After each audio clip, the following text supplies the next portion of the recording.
Hello YouTube, I'm back with another Volla phone review, a more in-depth review on this phone, specifically the Volla Phone X. A subscriber of mine, Mr. Jack Halem, requested it, so I'm going to give him a more in-depth review on this. I don't have any other Volla phones at the moment. I heard Volla Phone 22 is out, it's ready for shipping, and I guess if you have the money to buy it, you can get it shipped. But before we get into that, I would like to say that I have T-Mobile. And here in the United States, T-Mobile on this phone does not give you 4G LTE. You can get 2G, which in my opinion, kind of sucks when you're trying to use it as a phone. I mean, as a phone, it's fine to make calls and texts. But if you were to try and get, let's say you want to look something up on UNav, which would be Ubuntu Touch's version of Google Maps. You're not going to be able to do it, not without Wi-Fi. So right now I am connected to Wi-Fi. You can see in this corner right here, you see the signal bar, that's my signal, and then that's my Wi-Fi. So once I open up this phone, I'll show you what I mean about the T-Mobile issue. Other than that, it's been a good phone. I really enjoyed using it. It's been an entire week since I've had this phone. So last Saturday I uploaded a video. This is the following Saturday to that video. So let me just put in my password real quick. Bear with me. Okay guys, so as you can see, the phone actually works very well and I love the hardware. It's just that I don't know if Volla, T-Mobile, or whoever supplies the hardware happened to drop the ball, but I would highly suggest you run, or I would highly recommend that you go to your phone carrier, if you have AT&T, T-Mobile, whatever have you, that you run your IMEI number through their compatibility chart. I didn't do that, and so I'm stuck with essentially a smart dumb phone on network. On Wi-Fi, perfectly fine phone. You could use it for anything. The software is good. I really, really love Ubuntu Touch.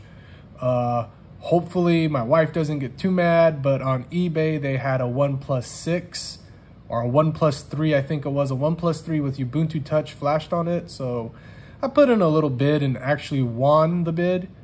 I checked the IMEI before I did. It says it's compatible. The guy who unlocked it said it's compatible with T-Mobile. So I might be able to give you 4G LTE compatibility videos with Ubuntu Touch. From what I know, Ubuntu Touch, at least last year, did not support 4G LTE. I think that might have changed this year because they were working on it for a while. Either way, if you can get speeds better than 2G, you'd be all right. I mean, 3G probably ain't going to win any races, and it's not going to be something to write home about, but at least it's better than, you know, waiting around for 30 minutes to see what restaurants are open, which is what I ran into with this phone when we were at the park. So what I did for the whole week, basically I just used it for calls and texts, and I really don't want to show people who I called. Well, anyways, here's the dial. This is how you dial people. And it's pretty simple, pretty straightforward. Your contacts are right up there in that top right-hand corner. For me to get my contacts from my Android phone, I think on the old phone, in fact, it's right here. This is a BV8800 from Blackview. I had to email my contact list. You basically select everybody. I believe it imports it as a V card. I had to email it to my Google email, which I sandboxed in this phone from Morph browser.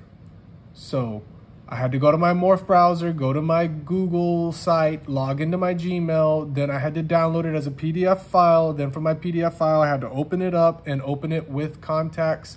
And it took a little bit of, I guess, space wizardry, if you will, to get it going. But it did work. I got all my contacts. So long story short, I went to the park that day, that Saturday. I believe I had uploaded the video either Friday or Saturday. I went to the park the next day. Here in San Antonio, we have a park called Brackenridge. It's a beautiful park. It's a big park. So I made some calls to my brother, and we were able to meet up at that park. Now, that being said, I did end up messing with it through the terminal, as well as downloading from Snaps, the App Store. I downloaded, I don't know if you can see this little guy right here. It is called Sturm Reader and an EPUB viewer. So, excuse me, sorry about that. So EPUB viewer. You have your file manager, you have your camera, you have all of this. This is basically your app tray, okay? So you can do apps through the terminal, or you can do them through the tray. So going through the terminal, if you click terminal, I'll show you a little more on how this kind of works, but let me just type in my password, guys, and I can get to my terminal.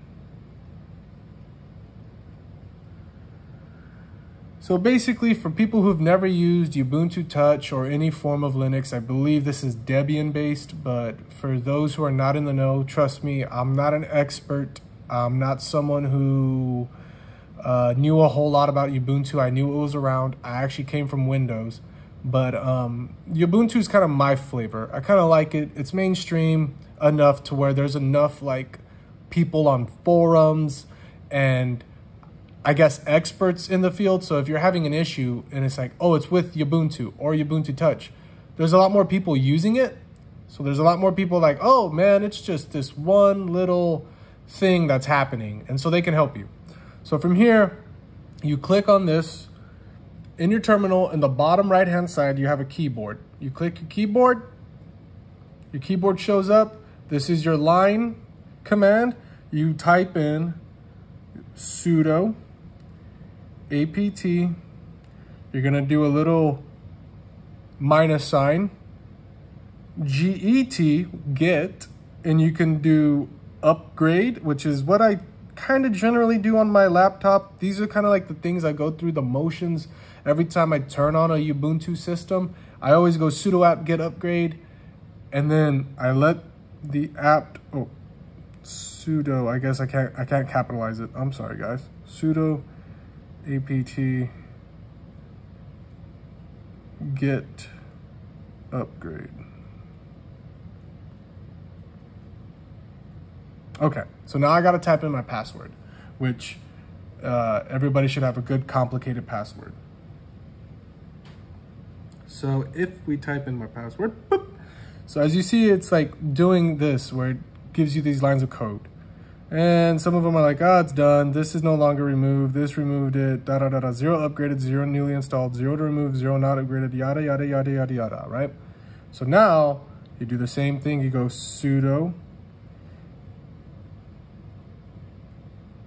apt minus sign. This is kind of like a beginner's rundown of the system for some people who don't know about Ubuntu or Ubuntu Touch. So you can go to get update. Sudo, I know some people on YouTube and some better experts are always like, sudo's bloated, so on and so forth. I don't know. I just know that when I don't want to go to an app store or something, I click this. And it's kind of, in my sense, a more direct control. You literally type in what you want on your phone and it brings it to you. You have to go to the website, or like if you like, let's say you want LibreWolf, which is a browser. You go to LibreWolf or how to get LibreWolf for Ubuntu Touch. Then it'll tell you, oh, you do sudo apt get LibreWolf dot something something something. And then it will do that for you. It'll find the URL, the web page, and download it. So you don't have to do any graphical interfaces for it. So this is one way around graphical interfaces for people who like to mess with numbers and codes. So sudo apt update. After you upgrade, you're supposed to update. So then you click this. Once you type in your password once, you don't have to do it again. Okay, so everything's done, right? Now, here's how the system works. Long swipe to the left brings up all your tabs. Swipe up, get rid of it. Swipe up, get rid of it. Get rid of it completely. Swiping to the left opens your app tray. It should. Yeah, so there you go. You can also just press the Ubuntu Touch button down here. That symbol is Ubuntu. Boop, open. So from here, we can do pretty much anything, but I want to show you with T-Mobile, I've been having issues as far as network. So I don't know if you can see this, but it says T-Mobile, and let me zoom in on it a little, bring it up to you, 2G. In my humble opinion, for a $470 phone, That sucks. Some guys say there's workarounds. You can get, I believe, a second SIM from Red Rocket Mobile or something like that. My opinion on that is if you paid roughly $500, plus you have a $130 service with T-Mobile or whatever, you shouldn't have to buy a secondary memory card for $30, or a SIM card, I should say, a secondary SIM card for $30, $40 a month. That's just extra money going to a phone that, in my humble opinion, should have been ready to be done completely right out of the box. But it's on me. It's not on Volla. I just wish Volla and T-Mobile would get their stuff together and kind of, come up with a hardware agreement, because this is a functional smartphone. I don't understand how this screen and these keys and these touches and all this can't just rock the same style of modem as this one. You know what I mean? And I think this is 4G. I don't even think this is a 5G, which I don't really care if it's 5G. I just want 4G speeds, or at least 3G. But essentially, I would like a 4G LTE phone.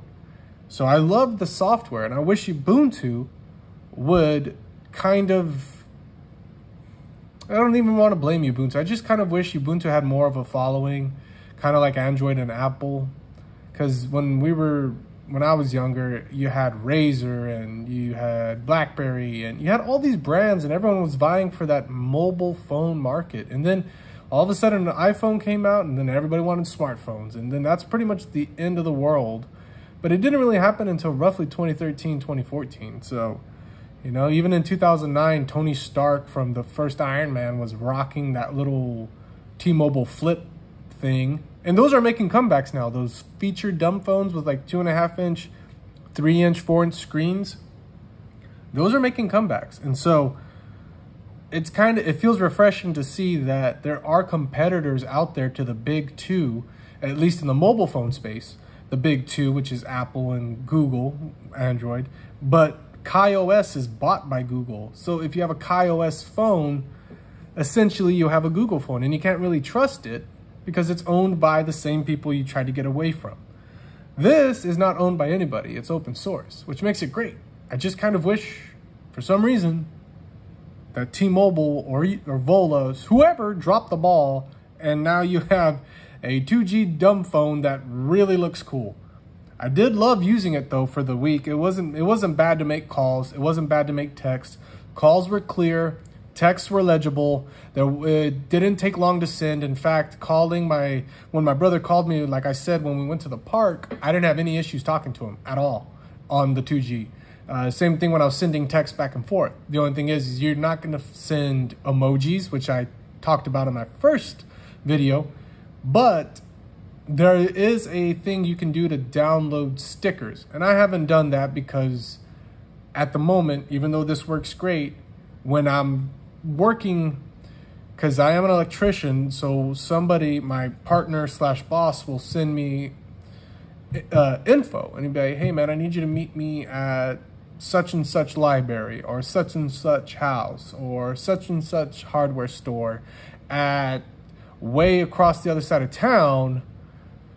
So I need to have that information available, and I need to put it on Google Maps sometimes, because for those of you that don't know, San Antonio has 2 million people here.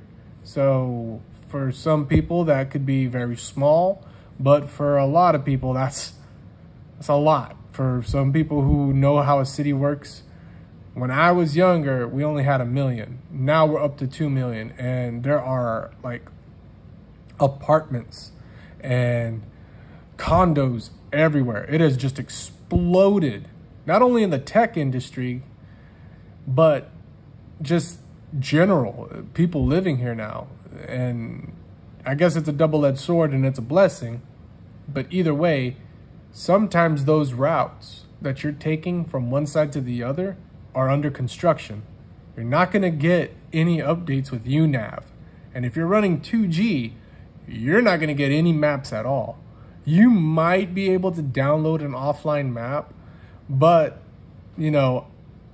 if that's the case, you might as well just buy a paper map.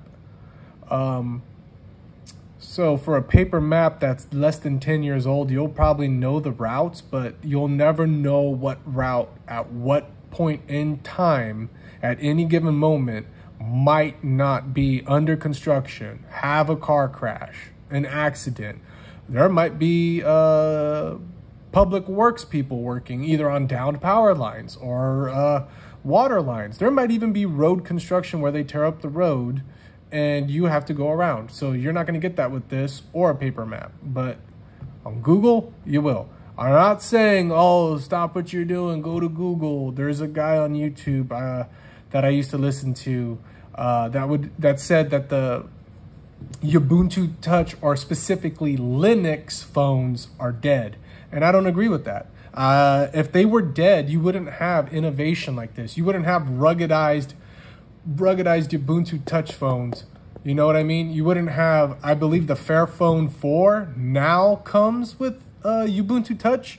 So you just have to spec it out. So that shows that even manufacturing companies who are rebuilding phones and are keeping the phones alive for 10-year life cycles or so on and so forth are considering Linux a decent platform to build on. If they didn't trust in the system, they wouldn't have built on it. There's enough people around who are using Ubuntu Touch or at least switching over that it's causing a monetary incentive to get into the software, which I'm 100% wholeheartedly like ecstatic for, because I'm not like a Linux purist user that started at high school.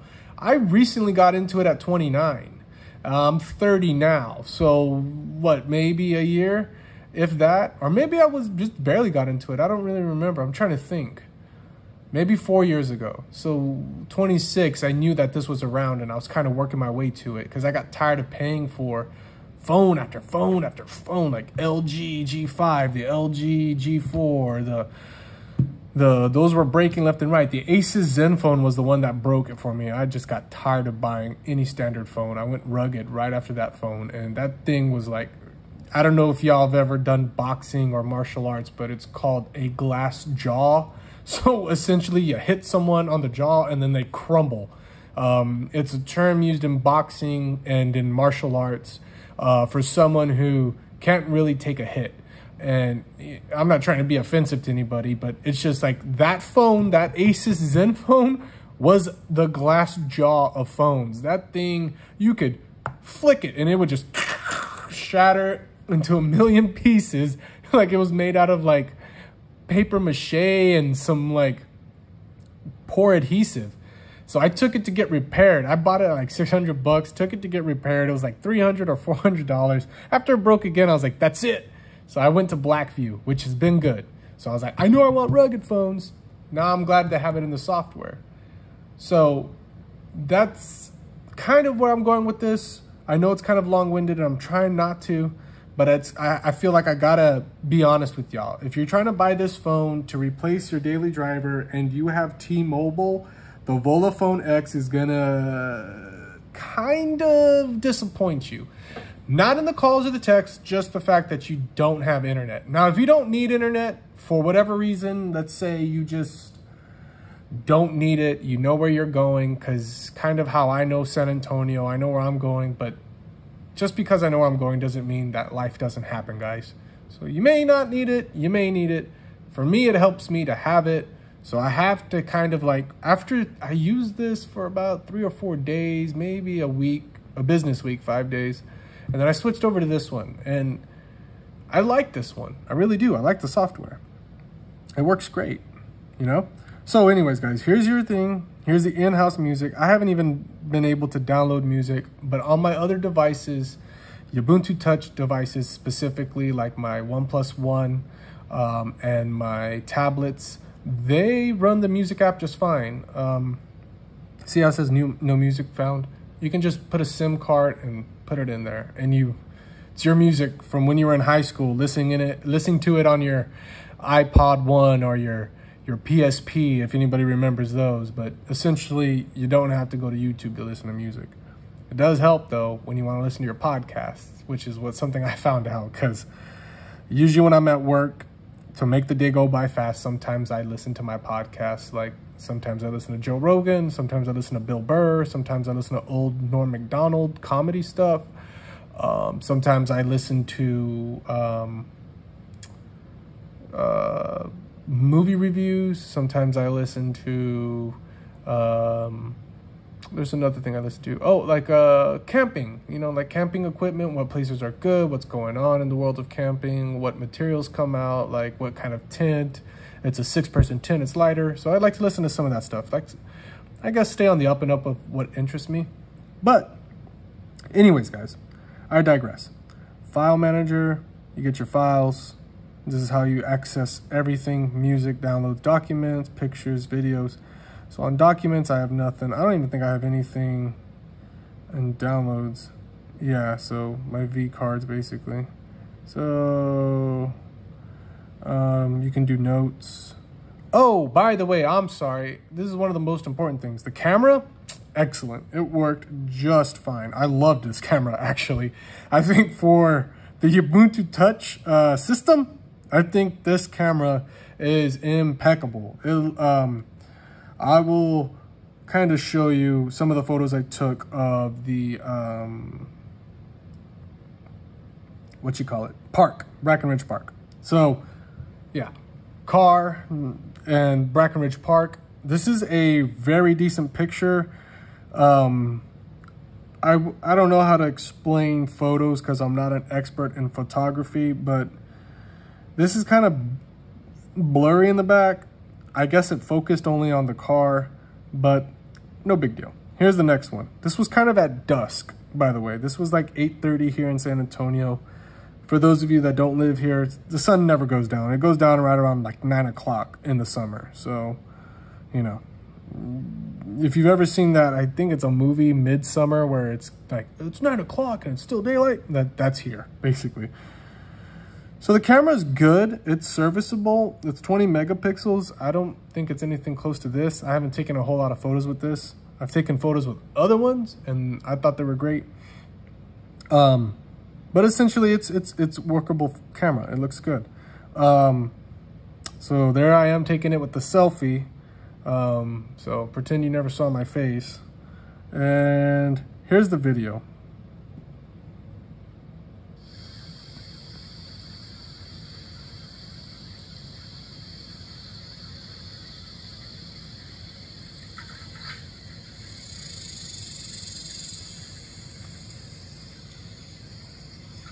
So essentially what I'm going to do is probably upload this video onto YouTube as well as a separate thing, but just showing you up here that it does take video.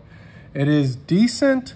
I would say this is probably 360 or 480 pixels, maybe 720, but again, this is at dusk, low light condition. This is with the camera that's probably 20 megapixels, so there might be a lot of things not going for it. However, as far as what I took, it looked fine. But yeah, it does seem kind of hazy. I think there might be some stability issues and it might be kind of like trying to adjust for the background.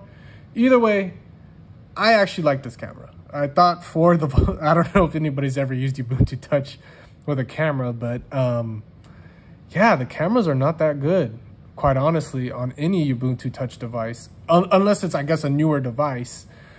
But sometimes you can't even get a camera to work on a phone that's flashed. So I guess when my OnePlus 3 gets here in Ubuntu Touch, I can go through the rounds, but I want to see how the 4G works.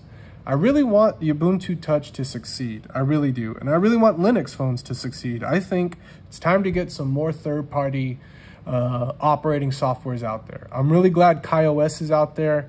And I think even now there's some rugged dumb phones that are pretty good. Sonum, Hammer, some of them might be KaiOS. I just think, you know, there should be more people at the party than just two, you know?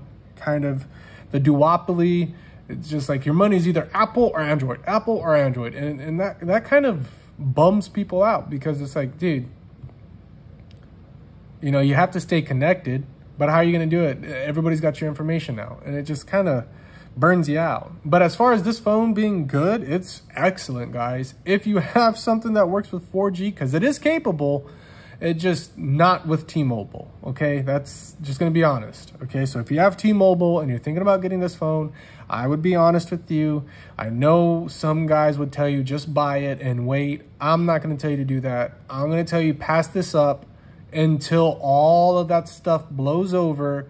And then when you get confirmation from T-Mobile or Volla that all of their phones retroactively work on their networks or whatever the case is, then buy it. By that time, this might have a price drop.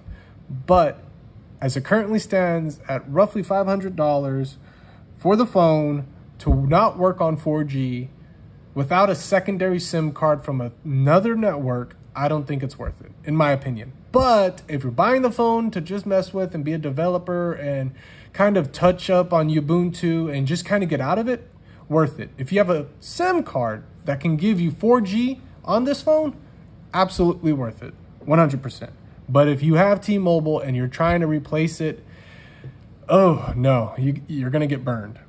But yeah, that's a little more of my in-depth review. So let me just kind of run y'all through it again. Tap that button, get that app tray. You know, you can go to Morph browser. It's a good browser. I probably won't open it just because, I don't know, there's really no need to open up a browser. I wanted to touch up more on the signal and the call and the text. But you can get a SIM card in here. I had, not a SIM, I'm sorry, an SD. And I had a 536 gigabyte or 512 gigabyte. I gotta look at it again. Either way, they say on the Volla website that this can only hold up to 256 gigabytes or read up to that. When I put it in, it registered 530, but it was a blank memory card, so there wasn't anything on it. So, you know, as far as, and once you put it in, you'll have to format it, by the way. But once you format it, you can put photos in it, whatever the case may be, whatever you want. You can put music on it. You can have it on your SD little memory card, and you don't necessarily have to have the internal memory of this phone being compromised. And as far as the internal memory, I believe this guy came with,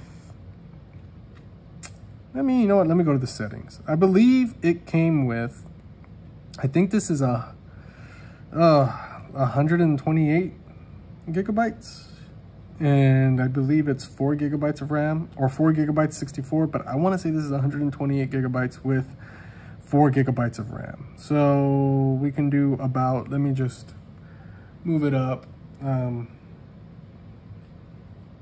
Let me see. Yeah, so it is a 64 gigabyte phone. So, and it does have 4 gigabytes of RAM. So I guess what phones once were, sorry about that yawn. I guess what phones once were back in the 2018, 2019 days. Either way, it's still a good usable phone. It's perfect, you know, except for the 4G misunderstanding that I had. I should have been a little more attentive to that. If I'm smacking my lips, or, you know, if I keep saying it's because I'm trying to do this. This is my second review, and I'm trying to do this off the cuff.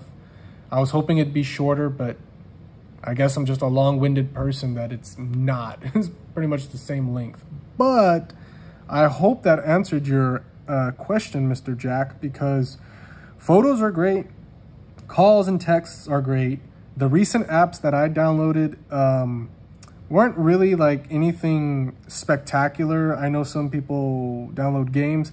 I just downloaded readers. So if I want to read a book on a phone format, I could do so. I did download a little YouTube app. It's basically the mobile app or the mobile web page for the app. Still works great. Didn't sign in on it though. So basically sandboxed it to the Morph browser, and even through Morph browser going through Google to go to YouTube. So yeah, anyways, it's a great phone for those who have workarounds and those who want to develop. As long as you don't need 4G LTE connectivity on T-Mobile's network, perfect phone. If you do need that, not a perfect phone. Maybe a different SIM, maybe a different carrier, but if it works with it and you get 4G, I would highly recommend it, 100%. It's good to get that third-party kind of OS out there, but if for some reason you feel like it's not worth it, that's totally cool too, guys. There's other phones coming out, the Fairphone 4, I believe the PinePhone Pro, and I'm not too sure about anything else, but I do know that Ubuntu, UB Ports, the people who support the Ubuntu Touch platform, they're flashing phones left and right, and that list is getting larger and larger by the day, and they're getting more and more acceptable. So if you're into this stuff, go to UB Ports and look up what is listed on your phone and which ones work. Usually they have a star next to them saying they work perfectly. So yeah, anyways, guys, I just wanted to kind of touch up on that, and I appreciate the comments and everything. So hopefully y'all have a good weekend. When my OnePlus 3 gets here, I can give y'all hopefully a better review on 4G connectivity. So we will have to wait and see. Thanks, guys. I'll see y'all on the next one.